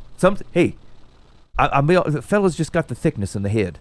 They just got the thickness, and like sometimes stuff just bounces off. It does, and they don't want it to, and they want to serve you well. And just every once in a while, there'll be a moment where like, dang, I don't want that to happen again. That was rough, and not just like I don't like to be yelled at, but like, boy, I've rubbed my wife the wrong way to the extent that she done yelled at me, and I don't really want to be in that spot. And so it'll stick, and then it'll fade.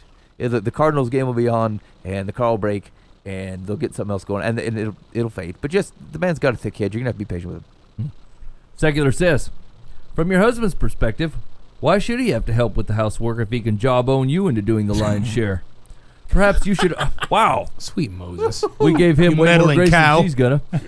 Perhaps you should offer him a choice: participate more, or someone will have to be hired to take some of the burden off your shoulders. I did say that's his responsibility. As to your children, please stick to your guns. It is important that they master basic housekeeping skills so that when they become adults, they will be able to take care of themselves. Few children relish the idea of doing housework, but many of them do it anyway as a way to earn an allowance. Yeah, I don't do allowances. Never did. Nope. No. I think we tried to once. It lasted like 3 weeks. I'm like, I can't organize all this crap. Nope. It's like, No. just do your job. I'll do mine. Yeah. I'll buy your meal. They say, why do I have to do this? Because you live here. Yeah, right. That's it. Yeah, that's the reason. Other people get allowances. Their parents are suckers. Yeah. I mean, you're taking up space. You're using the heat. You're eating the food. You're watching the TV. You got electricity going. You can do the dishes. I think that's fair. Your mom's out there hustling. She's cleaning the whole place top to bottom, making sure you got the pants that fit. And you sitting around, you can't do the dishes? Nah, that ain't gonna work. No. Yeah.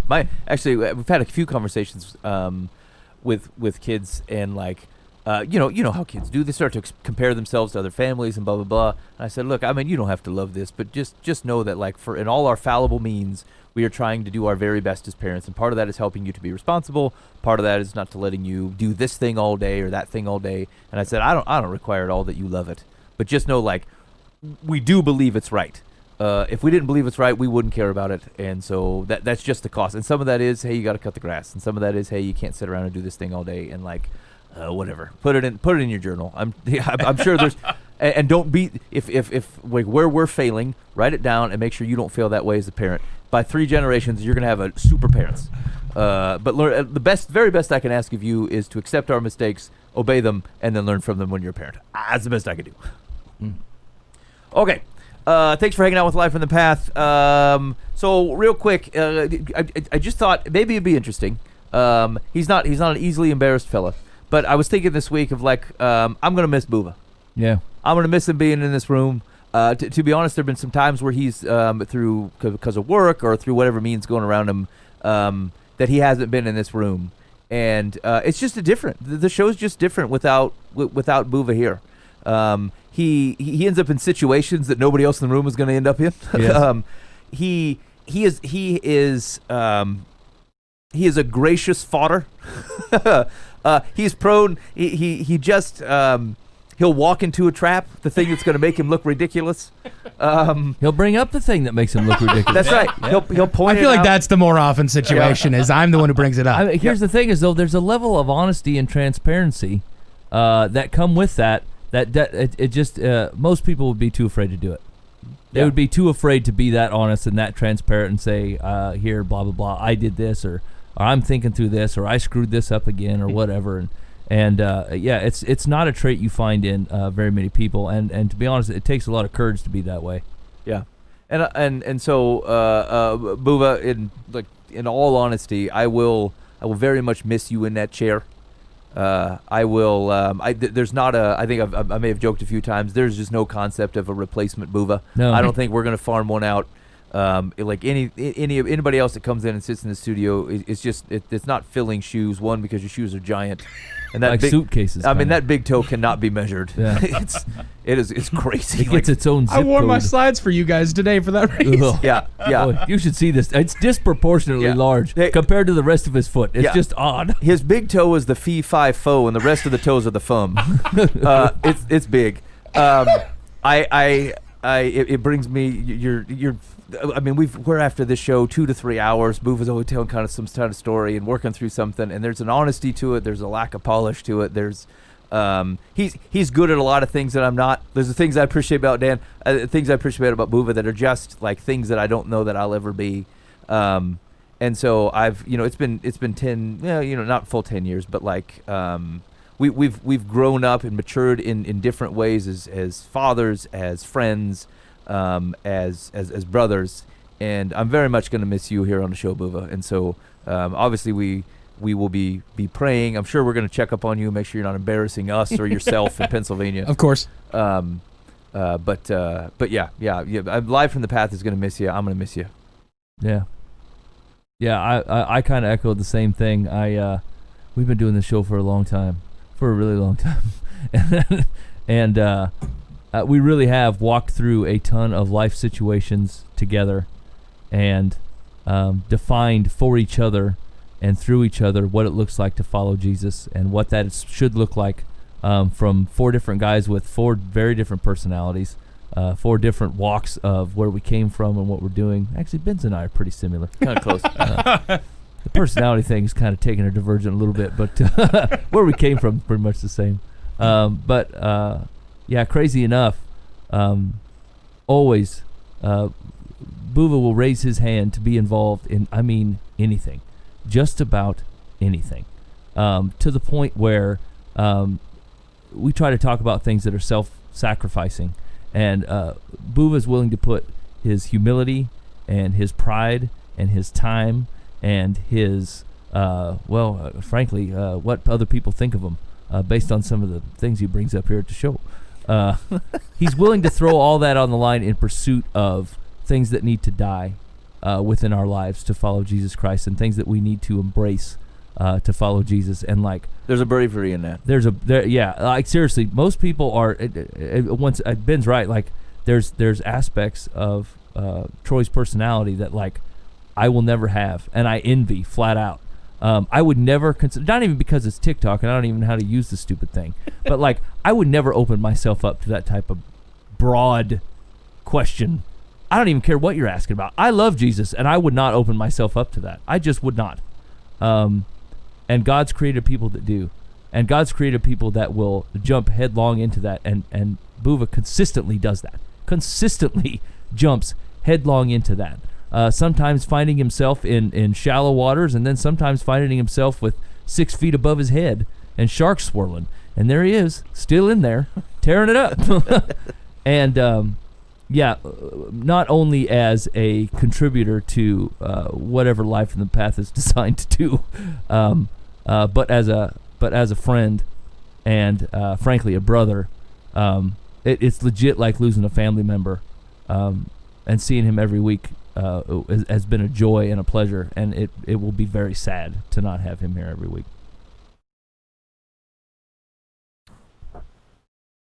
I squeezed your hand, Dan. It's your turn in the prayer circle. Oh man.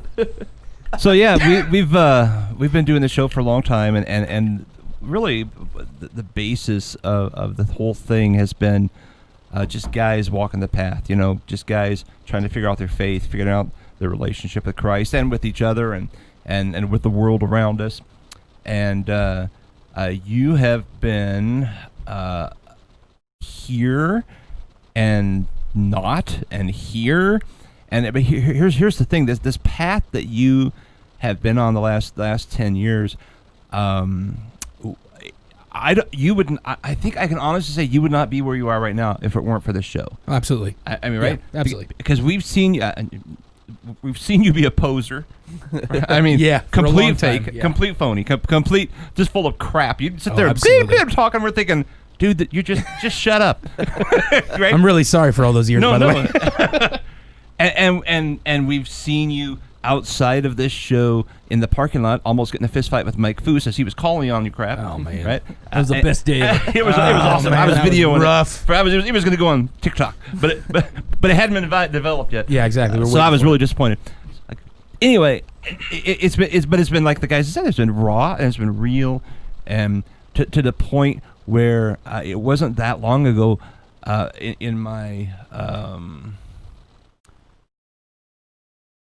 totally unobjective, judgmental, whatever it is I come from, I thought, this is the real deal. You've come to a real place in your faith, and part of that had nothing to do with us because you met the right woman. We'll give her credit. But we like to say we steered you there. So anyway, I just say that to think it's cool that we've had that part in your life and in each other's life, because you've had that in our life too. I mean, it's not just a one-sided thing. So yeah, we're definitely gonna miss you. Boova just rolls off the lips. I'm gonna have to come up with something else, somebody else. What to come up with some name for somebody? But it's legit. There is no direct replacement for Boova. right. There just is not. So I would say God bless you. You have an amazing future. God's going to use you, and you're going to have a great time and a great family and a great support there. And of course, the support's always here. Yeah. We're just a TikTok away. And sweet Moses, Dan. TikTok. How many tricks does this pony have? Just one. That's all we need.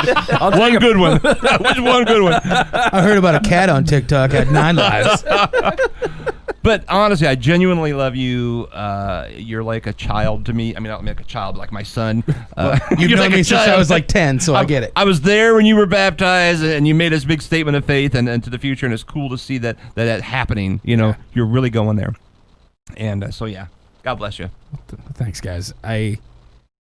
Oh man, I didn't expect a goodbye tonight, but it's been really rough. But no, sincerely, I mean, you guys started this 10 years ago. I was 18. I was a child. I mean, like, and as through the stories that I've told, and you guys knowing me, like, I literally started this when I was a kid, and I was in a rough spot. Like it would be right after I lost Dad.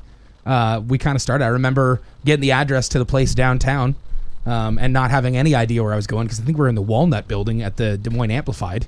Was the first time I showed up anyway, and I thought it was so cool to be in a recording studio, and it was totally just about like, I wonder if I'll get famous from this someday.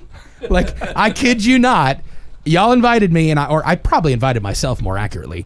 But I was such a prideful little kid. I was like, oh man, I wonder if like this will be the start of my going like places. everybody Finally, the world gets the I wonder if this will opportunity be to the meet me. start of everybody knowing who I am. And then perfectly within just a few years, God just uses a random situation with Ben to just destroy that entirely. Because you guys call me Troy on this show once every 3 years. And like, no one has any idea who I actually am. If this show were to have ever gotten a lot of clout, whatever you want to call it, I would have been John Boova, and no one would have known who I was. Little did I know that was a perfect device for me. I want to thank you guys for keeping me around through a lot of crap. I've put you guys through a lot of stressful situations, and I'm sure there's been plenty of times either if I texted you and said I was going to be here and I never showed up, or I did show up but I leave immediately after, and then you guys would probably sit here for a couple hours and go, dude, what is going on with Boova? Like, how can we pray for that dude? Because he's a schmuck. And he's so fake and is so prideful and obnoxious, but we love him and we're going to try and be here for him. There has been a vacuum that was created in my life very early on of being an adult and trying to be a grown-up that you guys truthfully helped fill as my big brothers and as a father figure for me. Like, I mean that sincerely. I would not be where I am now if it weren't for you guys and this show. There's no doubt about that. I'm moving because I'm getting married in 3 months to a godly woman and going to start a family and actually do this, which I never thought. I mean, 10 years ago, if you would have asked me if I would have been alive by now, I probably would have said no. But I have promise of a future because of God, most importantly, but because of the work that he's done through you guys in my life. And I truthfully and wholeheartedly believe that I would not have a life that I get to go move to and live if it weren't for you guys in my life. Being role models for me to learn how to be a Christ follower, and to learn how to be someone who works in the kingdom, and to learn how to be a dad, and to learn how to be a husband, and to learn how to be someone that's following after Christ and actually doing it for real, like really getting in the nitty gritty of it. You guys have been role models for me in any ways. And Herrick has been that for me as well. And I talk to him every once in a while, and Herrick on the show was that for me as well. I can remember Herrick calling me out just like Mike did. And I was almost to a fist fight with him as well. Boy, you'd have to be real mad to hit Herrick. Oh yeah, it was a food thing. I don't know if he'd even remember this situation. This but was the best story. This is my favorite. It was a food situation because, so like you guys know from the show that I've struggled with food addiction for a really long time, and like I've lost whatever amount of weight, doesn't matter, but like it's just something I've fought with for a long time. And there was one night that I left the show, and I lied to you guys so many times about like when I'd leave here and go straight to Quick Trip and get like more food than any human being would ever need to eat. Or I would intentionally wait for you guys to leave the parking lot so you wouldn't see me shoot over to Come and Go real quick. Like, it's just ridiculous, right? But I go down the street 2 mile or 3-4 miles to go to a gas station, and I walk in and Herrick pulls up behind me, and I'm like, ah, crap. Like, I really wanted to just eat stupid right now because it's where my life's at, and I don't want to deal with this right now. But Herrick walks in, barely says anything to me. Like, it's just like, hey, man, what's up? Hey. And he followed me around the gas station, and I was planning on getting some stupid food, but I had to put on the mask so that Herrick wouldn't get mad at me and I wouldn't have to own up to the fact that I was eating stupid. And so I walked past exactly what I wanted, and I think I went and got like fruit, and then some veggies at a gas station at 1:30 in the morning, and then a water, and then I think I got like a small sandwich or something.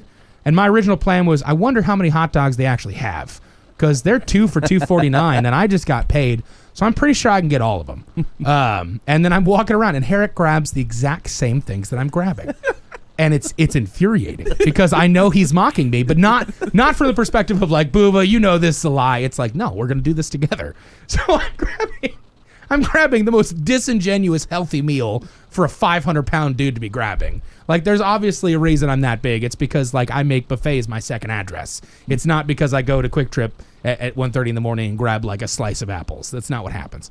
So he grabs all the food that I'm grabbing, and we go and we get it. And, like, I think I might have paid for his stuff, too. Not just my own, because I was trying to, like, just show off and try and, like, really put the shine on this mask I'm wearing. And so we get all the same things. We walk outside, and he stops me before I'm like, hey, Herrick, have a good night, man. I'm going to get back in my car, and then drive off, and then throw all of this away or eat it real quick and then go somewhere else to grab food. And he goes, Boova, come here. And he calls me over to the trash can, and he goes, throw it away. I'm like, what? What do you mean, man? He goes, just throw it away.